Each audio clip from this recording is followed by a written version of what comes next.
Good morning. Today we're doing Paul Hewitt's Conceptual Physics, Chapter 28 on color. So, color is how our eye interacts with different frequencies on the electromagnetic spectrum. So you remember the entire electromagnetic spectrum, all the way from radio waves to gamma waves, there's only a little sliver that we can actually see with our eye. That's visible light. Now we're going to take that and we're going to zoom in and look at it. And so we will see that red looks more like this. It gets tighter and tighter, then it's yellow, greens, and then purples. And then when it's so tight we can't see it anymore, it's UV. When it's so stretched out we can't see it anymore, it's infrared. From what we could see, we have red, we have orange, we have yellow, we have green, we have blue, and we have violet or purple.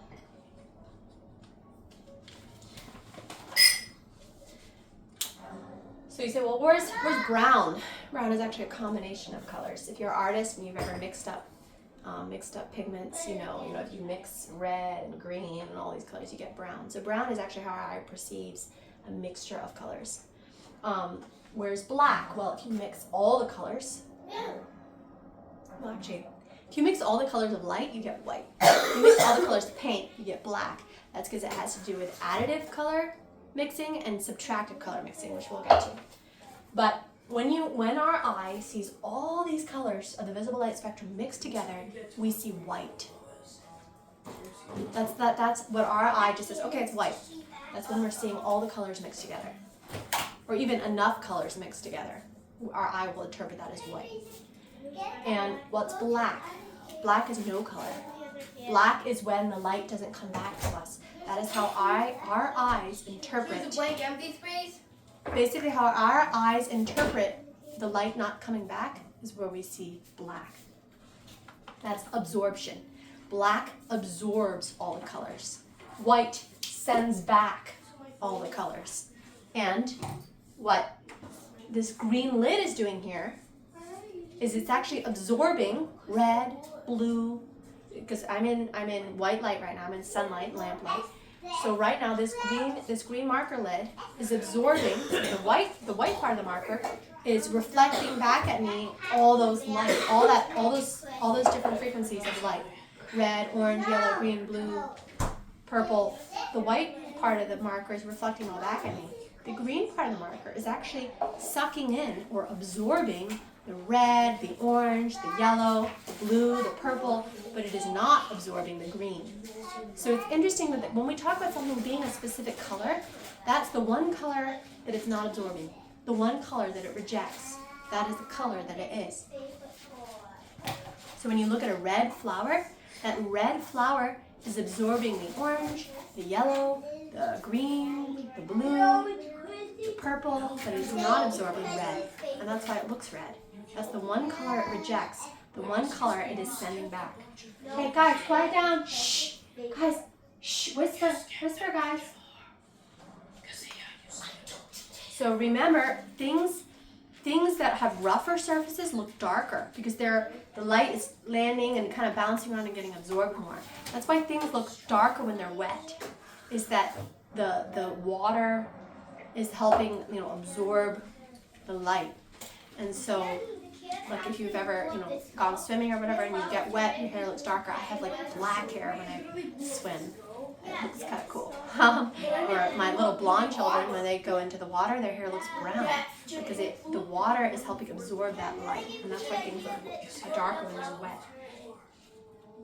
Okay, so as we talked about this green marker here, I see green because that is the one color that it's rejecting.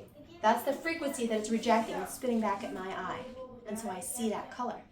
When I see this purple marker lid here, the pigments that they put into this plastic to make it purple are absorbing the other colors but rejecting purple and probably a little bit of red and blue too. But it's rejecting the purple, and so that's what my eye sees. But what happens if I take this green marker and I go and sit under a lamp that doesn't have all the range of spectrums. Suppose I go and sit with this green marker under a red light. This marker will not be green anymore. Why? Because this marker is not producing green light. It can only reflect green light back at me. So if I go and sit under a lamp with only red light, this isn't going to look green anymore because it can't reflect green light. Remember, things can only reflect a color in the light that's there.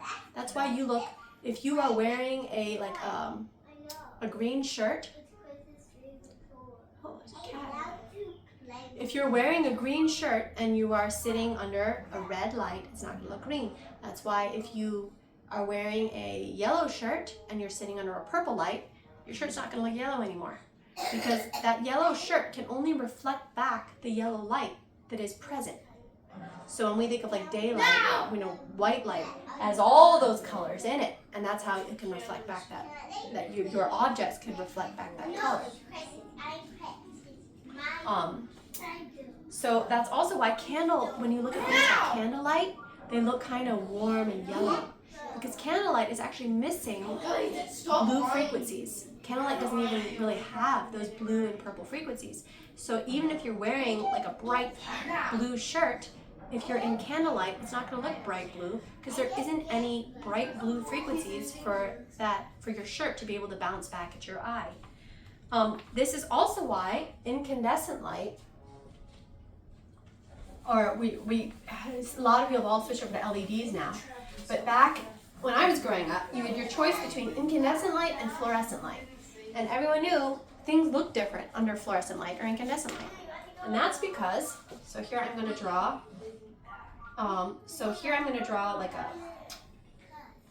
okay, so let's say this is the reds, and this is more like the blues, okay? And this is the yellows. And you've got your greens, your oranges, you get the idea. Incandescent light, if you measured the light coming out of that incandescent light bulb, it actually looks more like this. It's got a lot more of the warmer frequencies, reds and yellows, and a little bit of the blues. This is incandescent. And if you looked at a fluorescent light, all right, I'm going to switch over colors because it's hard to see in red. If you look at fluorescent light, is very heavy in the blues.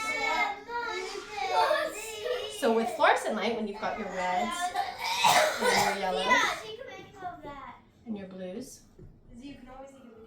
photographer, I need you again. It looks more like this. I'm exaggerating a bit. So the fluorescent light is giving some reds and yellows, but mostly blues. And so what happens if you're wearing a yellow shirt or a red shirt under fluorescent light? The red shirt has less light to bounce back. It looks kind of dim or a little bluish because there's way more blue light bouncing. More blue light. So blue colors will look more vibrant. The bluer colors look more vibrant under fluorescent light. And the warmer colors will look more vibrant under incandescent light because they can send more of that light back to your eyes. This is why your skin looks very different. I used to be kind of horrified with what my skin looked like when I saw myself as a teenager under fluorescent lights. But what was happening there was that the bluer light was bouncing back from my skin. All right, guys, Jenny, can you pause it? Okay. The fluorescent light was bouncing back more blue tones for my skin with the incandescent light. Yes, pause. Don't end it, pause it. So what happens here when you see the difference between incandescent light and fluorescent light and the colors looking different is that you can have something very blue in incandescent light. It's still going to look kind of yellowish because you don't have a lot of blue light to reflect black back. In fluorescent light, you can have something beautiful, warm, golden color, and it's not going to look warm and gold because there isn't a whole lot of warm, yellow, golden light to reflect back. So,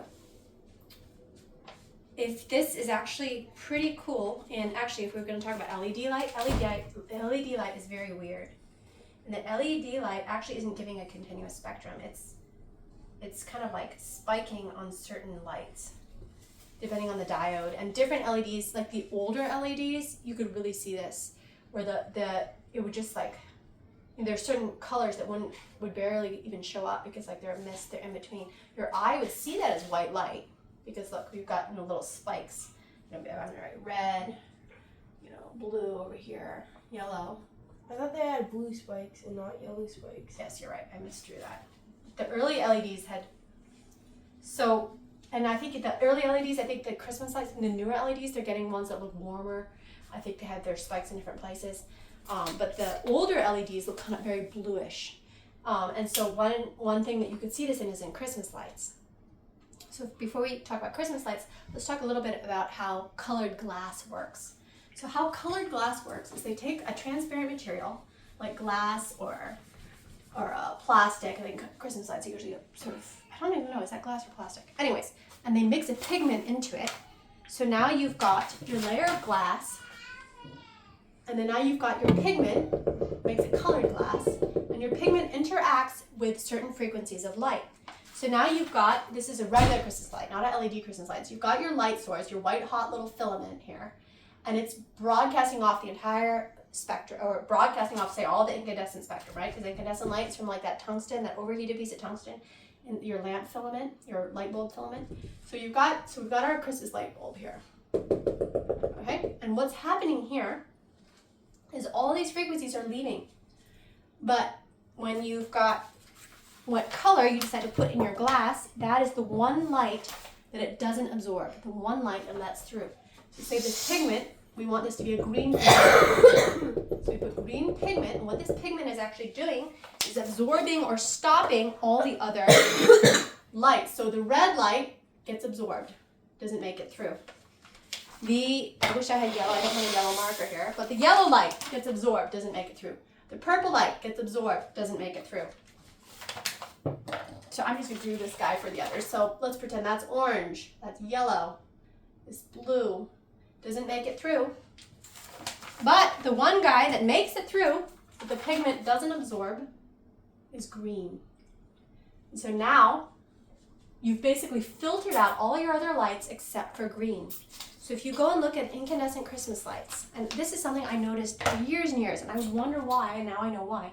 If you go look at incandescent Christmas lights, next time you're looking at the Christmas tree, and if you've got incandescent lights, and you kind of squint, and when you sort of squint, you'll sort of see like the brightness of each light, kind of like a halo.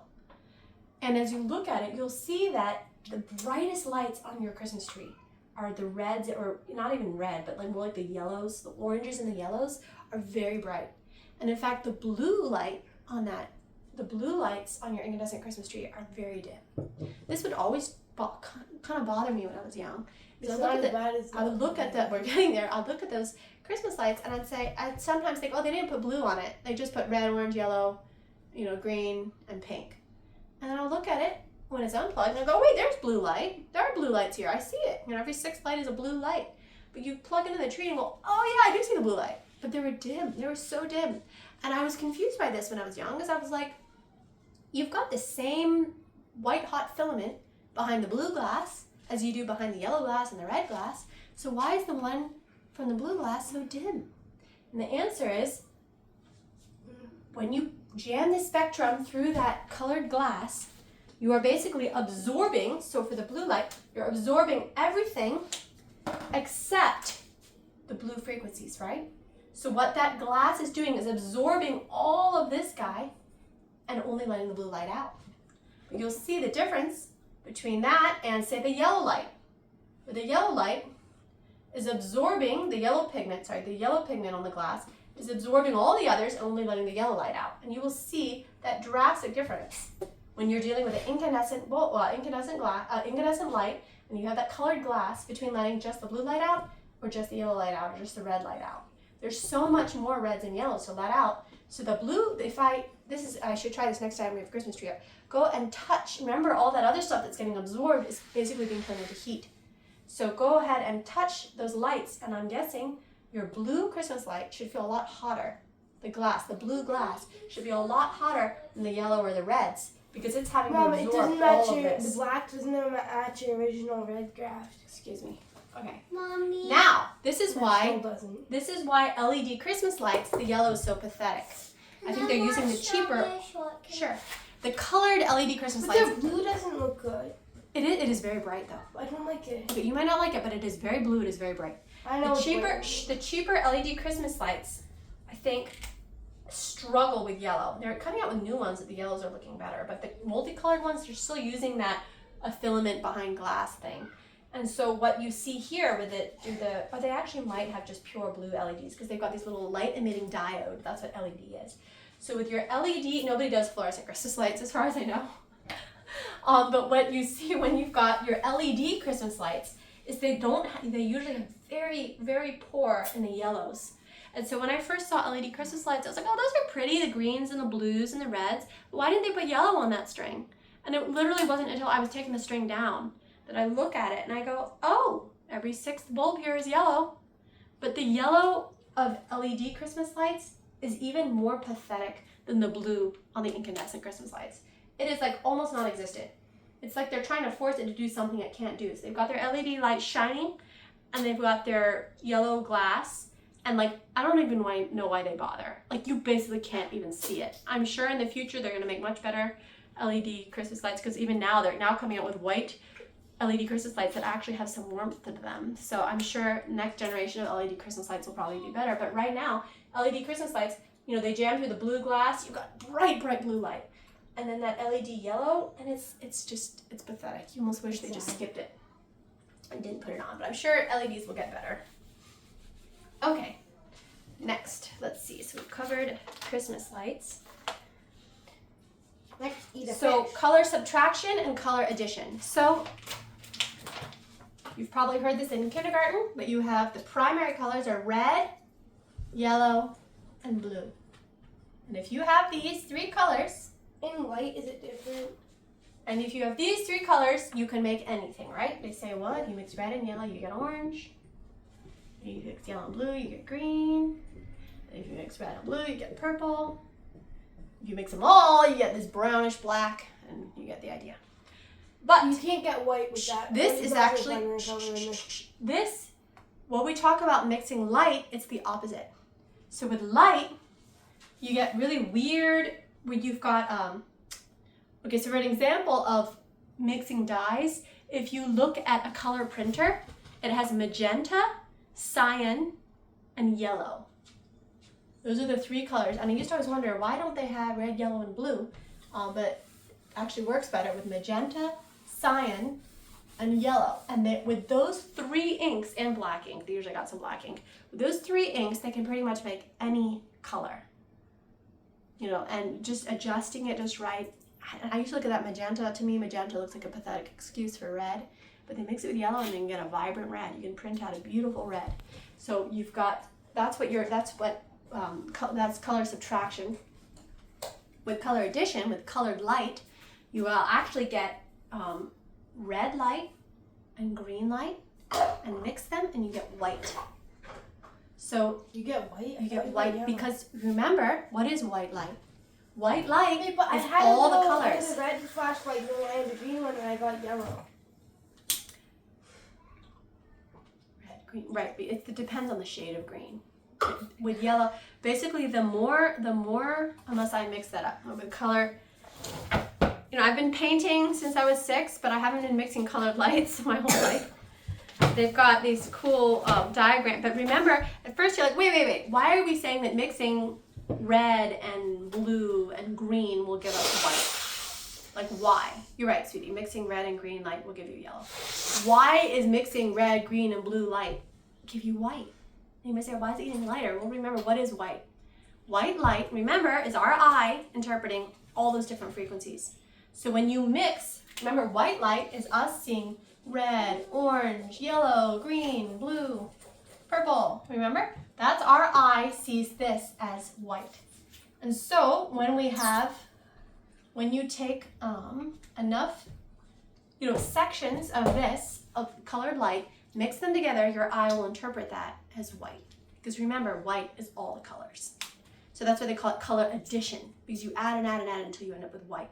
Color subtraction, you're mixing those pigments, and all the pigments work by the opposite of light. Pigments work by soaking up, remember, different wavelengths, except for that one. So you remember, red pigment works by soaking up all the other all the other wavelengths, but not red. That's why we see red. It's the only survivor that came back to our eye. So that's color subtraction. So pigments work by soaking up the other lights. And so when you mix, the reason when you mix all the different pigments, you end up with black, is because each of those guys is soaking up everyone except for one survivor. But when you mix them together, when you mix the red and the green, then the red is sucking up the green survivors, and the green is sucking up the red survivors. And by the time you finish mixing all the colors, there are no survivors, and you see black. That's why we call pigments, mixing pigment colors, we call that color subtraction, because it works by soaking up the other guys. Where colored light, you're actually seeing that colored light, and the more you add together, you end up with white. So that's the difference between color subtraction and color addition. And it was all weird to me until I remembered when you see all the colors of light mixed together, your eyes see white. So you've got to remember that. Where with colored pigments, they're actually soaking them up and you only see the survivors. That's why if you shine red light at a red rose with green leaves, the green leaves look black. Why do the green leaves look black? Because the green leaves are very good at soaking up red light. Remember, you're only shining red light at that red rose. The green leaves are very good at drinking in that red light. Remember, green leaves, the only light that they are sending back to you is the green light.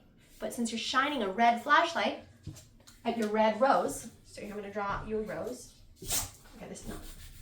Let's draw that rose. Okay, so we've got a red rose with a green stem. Okay. Now I'm going to shine red light at it. What happens?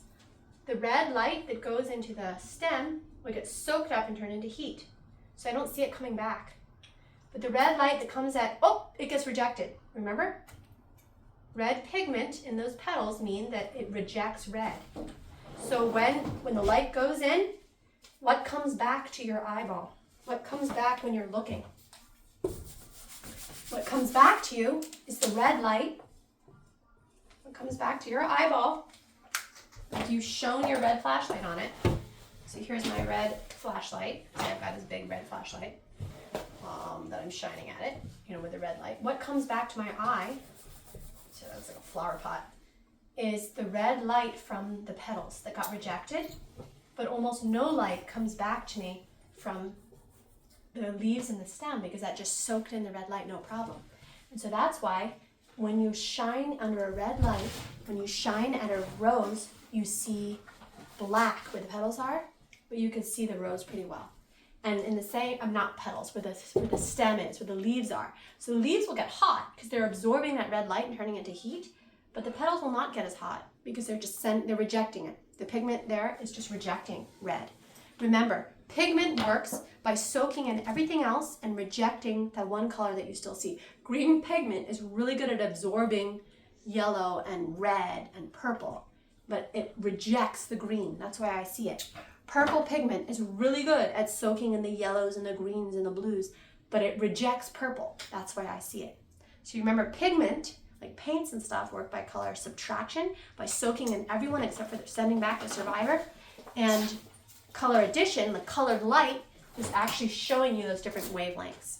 So that's why the red rose will reject, and hence it looks red on the petals, but the red light will get soaked into the green leaves because it's not, if we shone with a green light, we'd have the opposite. If I shone a green light at this rose, instead, the leaves would bounce back the green light, reject the green light, and I could see it very clearly, but the green light would just get soaked in by the petals, and it would look blacker, it would look dark, and I would just see the green of the leaves. Okay, so that is how this explains a lot why the sky is blue. So why is the sky blue? The sky is blue because the atmosphere is made of a lot of nitrogen and a lot of oxygen. And oxygen and nitrogen interact more. Is that why daylight is blue? What? It looks bluer because remember we've got that sunlight coming in with all those different wavelengths. And the atmosphere is mostly made up of oxygen and nitrogen. And so the oxygen and the nitrogen will soak up and interact with the blue and re-emit it. So it's doing crazy stuff. It's making a big fuss. It's bouncing around there. You see all that blue. The atmosphere, oxygen and nitrogen don't interact with red very much. So red is kind of like that laser traveling across that room, not having any particles to interact with. You don't see it. Where the blue is like the laser traveling across that smoky room. You can see that laser because the blues in sunlight are interacting, doing things, and so that's why we see a blue sky. This is also why we see a red sunset. Why do we see a blue sky and a red sunset? Well, it's because when the Earth, if you've got Earth here, and I've got my Earth, and I've got my atmosphere, and I'm going to exaggerate it so it's not more obvious to see. I've got my atmosphere, okay? So as the Earth is turning, so the sunlight is coming, let's say the sun is here. I'm going to color the sun. That's too small. I'm going to make the sun red. Nah, maybe that's too Mom, that's too small. Yeah, I know, the sun is too small here. But anyway, so you got the sunlight coming here. And you will see that as the Earth is turning away into the shadow, the dark shadow of night, as you are turning away into the dark shadow of night, the light has to travel through a lot more atmosphere to meet you. Okay, so I didn't do a very good job here, but if we do an even atmosphere, here it only has to travel through this much. Here it's got to travel like, I don't know, 3 times as much to meet you at sunset. That's right. So you see here at sunset, the same light is having to travel 3 times as far, at least 3 times. I think it's more than that. 3 times as far for you before you slip into the shadow. Remember, this is the shadow. This is the dark part. This is night, okay, on this side. So as the Earth is turning, you're slipping into shadow. That light here. So during the daytime here, you see, it doesn't look reddish. But at sunrise or sunset, when you're slipping out of the shadow, remember at sunrise it's the reverse. But again, the light's having to travel much farther to meet you as you're coming out of the shadow away from the sun as you're turning. So because the light has to travel much farther here, remember all the blues in that light have been dancing around and interacting with the atmosphere and doing crazy stuff and being re-emitted. The blues are all, in a sense, used up. And the red, which is coasting along, oxygen and nitrogen not really wanting to do much with it, red's all that's left. And so that's why, if you've got, let's say we've got red and blue light coming in, all of these guys have red and blue. Isn't it green then? And green, no, all the colors, okay? I'm just doing red and blue. It's got all the colors. As it's coming in, wait, sweetheart. When it's coming in, when it's traveling through that much atmosphere, blue has got all soaked up, all used up. It's like when your printer runs out of ink and it's only printing that one color. Once I had a printer and the only ink that was left, is it like blue or something? So everything was coming out blue. When you try to print your picture, it all looks blue because red is the only ink that is left. And that is why sunrise and sunset look redder. It's because the blue has exhausted itself in coloring the sky, you could say. Wait, we're almost done. Okay, and then this is also why people talk about a clear blue sky being so beautiful. And they say when it gets polluted, it looks kind of hazy or a pale blue, not a deep blue. The reason is because when you get pollution, when you get all those particles in the air, they're interacting now. It's not just the oxygen and the nitrogen just interacting with the bluer lights. Now you've got all sorts of random dust particles and this, that, and the other interacting with all the different lights. And what does your eye see when you see all the lights? You see white. And that's why hazy, polluted skies to us look like a faded blue. We're actually seeing all that white from all that light interacting with all those other particles, where like a clear, unpolluted sky to us looks blue because we're just seeing the blue interacting with the oxygen and the nitrogen. Now, also remember that just like that laser across a room with a very still room, you don't see the laser, it's not interacting with anything until it hits the wall, where a smoky room you could see the laser. In the same way, the higher up you go, the thinner the atmosphere is, the more the sky just looks dark, like space. Because if you think about it, our world doesn't have more light in it than, say, going out, in space. There's still all that light shining, especially if you're not that far from our Earth and you got the sun shining. But the reason the sky looks black there is because just like that pocket laser shining across that empty room is not interacting with anything. Where our atmosphere is like a smoky room or a foggy room. You can see that laser cutting across the room. Okay. Now the sea is different. Why does the sea look blue? Well, if you just look at the sea, the top of the sea looks blue because it's just reflecting the blue sky. But if you actually go into the water, into the ocean, you'll quickly see that everything in the ocean is sort of a greenish blue. And this is for a different reason. It is because actually that the water molecules love red. Remember, water molecules like things more on this side. Remember, water has a resonant frequency with microwaves, which are redder than red, more stretched out, remember? Water has a resonant frequency with microwaves. Water likes infrared. Remember, water is very good at soaking up heat. So, surprise, surprise, red is much better absorbing red than it is absorbing blue. So when you're under 10 meters of water, those water molecules are sucking up, resonating with, getting energy from the heat, the infrared stuff, and they are reflecting, or they're not doing much, they're not interacting a whole lot with the blues and the greens. And so, by the time you get near the bottom of the ocean, there's not much red light left. The red light has been slurped up and soaked up by that resonant frequency or whatever is going on with the little water molecules. By the time you get near the bottom of the ocean, all you've got left is the blue-green light. So this is why if you take like a red toy and you take it down under 20 meters of water or whatever and look at it, it'll look black because there is no red light for that little red toy to reflect back. The only light that's bouncing around deep under the ocean is the green and the blue because the red, just like the infrared and the microwave, has been absorbed by water molecules. So one thing I thought was very cool was that every element has a specific color pattern. Emitting, remember how we talked about when you've got a lamp filament, like an incandescent light, you've got the incandescent light, if this is red, this is green, this is blue. Remember we talked about how it has like a curve of light? This is a continuous spectrum, but this is because it's a solid. When things are solid and you heat them up to emit visible light, you get a continuous spectrum because everything's jam-packed together. But if you take an element and you turn it into a gas, and then you excite it, you're going to see a spike. This is a gas, remember, not a solid anymore. You will see a spike in specific spots. And what these are have actually to do with the electron shells. Remember we talked about the shells? It has to do with the electrons jumping between specific shells.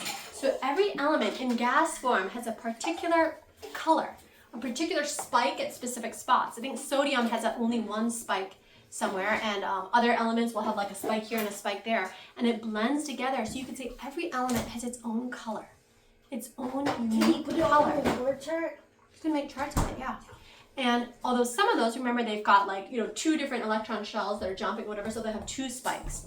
So if you take something in a gas form, an element in a gas form, it has what they call like a thumbprint, a spectroscope, and the different spectral, here, different on the spectrum, you see different little spikes on its, and that's how mass spectrometers work, spectroscopes and all that work. And that's how astronomers can find out what elements are on distant planets and distant stars. Is that the light coming from them, if you have a little spike here and here, you're like, that's sodium. That's, this element, that element. And it's very cool that every element has its own unique little color code. Alright, I think we've colored color. You can cut the video now. Sorry about all that noise and interruptions. Bye, everybody.